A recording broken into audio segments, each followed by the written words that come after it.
Dr. Monray. Are you there po? Hi, good afternoon. Can you hear me, Ma'am Maxine? Yes, loud and clear po, Doc. So, the floor is yours na po, Doc. Thank you. I'll be sharing my screen first. Okay, good afternoon everyone. So, kumusta po kayo? Sana po ay malusog pa rin po tayo, ano? So, ako po ay naka-work from home right now. But natutuwa po ako no na kayo po ay umattend pa rin sa media dialogue natin ngayong hapon, no? So, hindi po muna tayo mag-uusap-usap about COVID vaccination. Natutuwa po tayo kasi nakikita natin gumaganda na yung response ng ating community patungkol po doon sa bakunahan natin para sa COVID-19, no? So magandang indikasyon yung tiwala ulit ng mga tao sa immunization. Okay?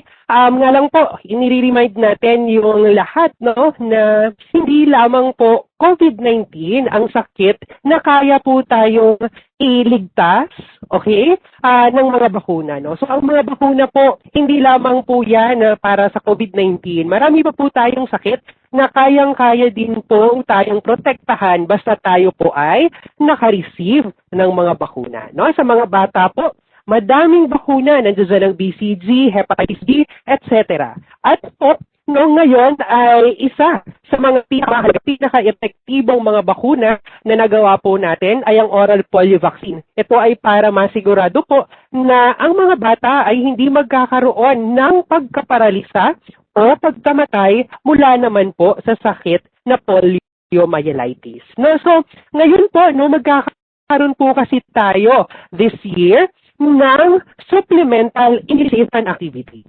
If you would recall, last year po, sometime in October, November, at nag-extend tayo hanggang December, ay nagkaroon po tayo ng MROPV SIA o yung Measles, Rubella, Polio Supplemental Immunization Activity. Kung saan, maganda naman po ang achieve ng Bicol Region, no? Nga lang, kung mapapansin nyo, sa iba po natin na mga regions, ay nakapagtapos na sila ng madaming rounds ng polio vaccination. So, in Bicol Region po, ngayon tayo magsasagawa nung round 2 naman natin ng oral polio supplemental immunization. Ito po ay again para masigurado na may proteksyon ang ating mga chikiting laban sa poliomyelitis. Okay, so ito po ang bakunahan natin. Ang target po natin ay lahat ng bata po na edad 0 o pagkapanganak pa lamang until umabot po sila sa 59 months old o kaya ay less than 5 years old. Okay, so lahat ng 0 to 5 years old ay babakunahan po natin ng oral polio vaccine. Ang target natin is 95% ng lahat ng mga bata para po ay masigurado po natin na may proteksyon ang mga chikiting laban po sa sakit na polio. Ito po ay gagawin po natin, no, sa lahat ng health centers, okay? Sa lahat po ng mga vaccination sites tulad po ng ating mga birthing facilities, lying-in facilities, hospitals, at maaari din pong magbahay-bahay yung ating mga health workers para po mabigay yung ating mga OPV or yung bakuna sa ating mga chikiting. Okay, so hindi po ito tusok, okay? Ito po ay binibigay lamang sa pamamagitan ng pagpatak sa likod lamang po yun. Mabilis lang. Wala pong sakit na nararamdaman. Okay, so ito yung gagawin po natin mula po actually, mula yun ng Monday, okay? So, that's May 17 until May 28. Okay? So, maaari po may mga dumalaw po sa inyo kahit po Saturday and Sunday para lang po mabakunahan si baby po ninyo. Okay? So, ito po yung mga magkakaroon ng bakunahan. So, hindi po buong Bicol, basically, ay magkakaroon ng supplemental immunization activity. Okay? So, ang target po natin for this campaign ay 354,386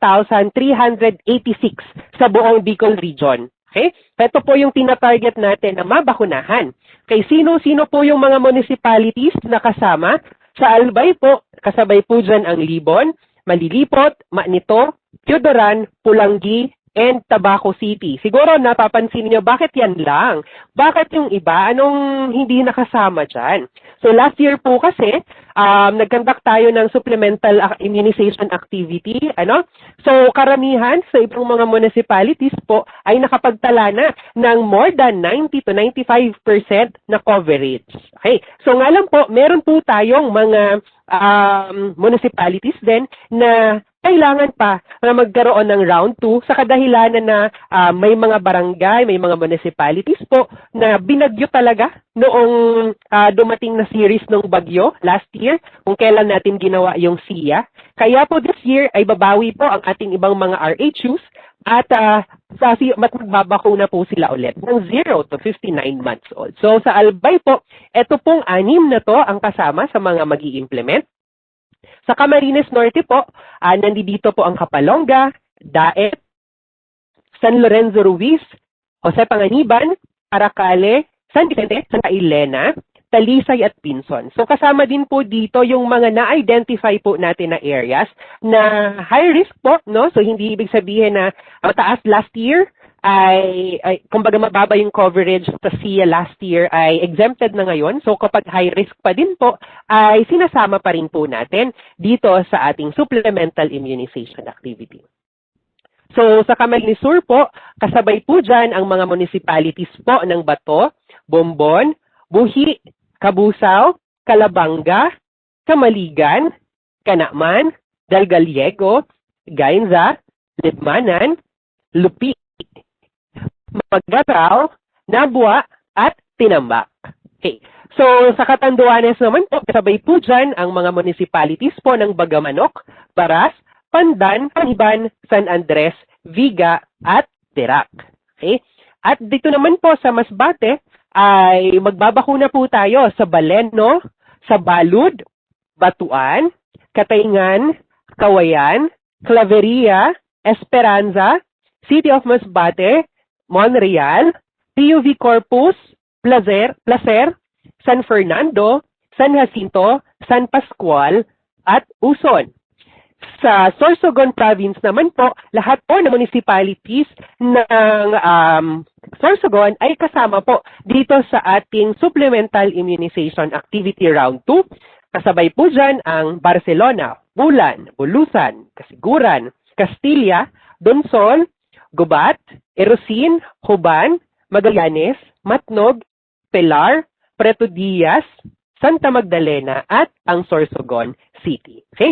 So ito po yung mga kasama na na-identify po natin ng mga municipalities na mag-undergo po ng round 2 ng ating bivalent oral polio vaccine supplemental immunization activity mula po kahapon, Monday, noong May 17 hanggang po sa Friday next week. That's May 28, 2021. So, ang strategy po ulit natin, maari pong may nagbabahay-bahay. Nakita na po natin sa ibang RHUs, nakapag-start na po sila. May mga nagbahay-bahay na po ng mga health workers, no?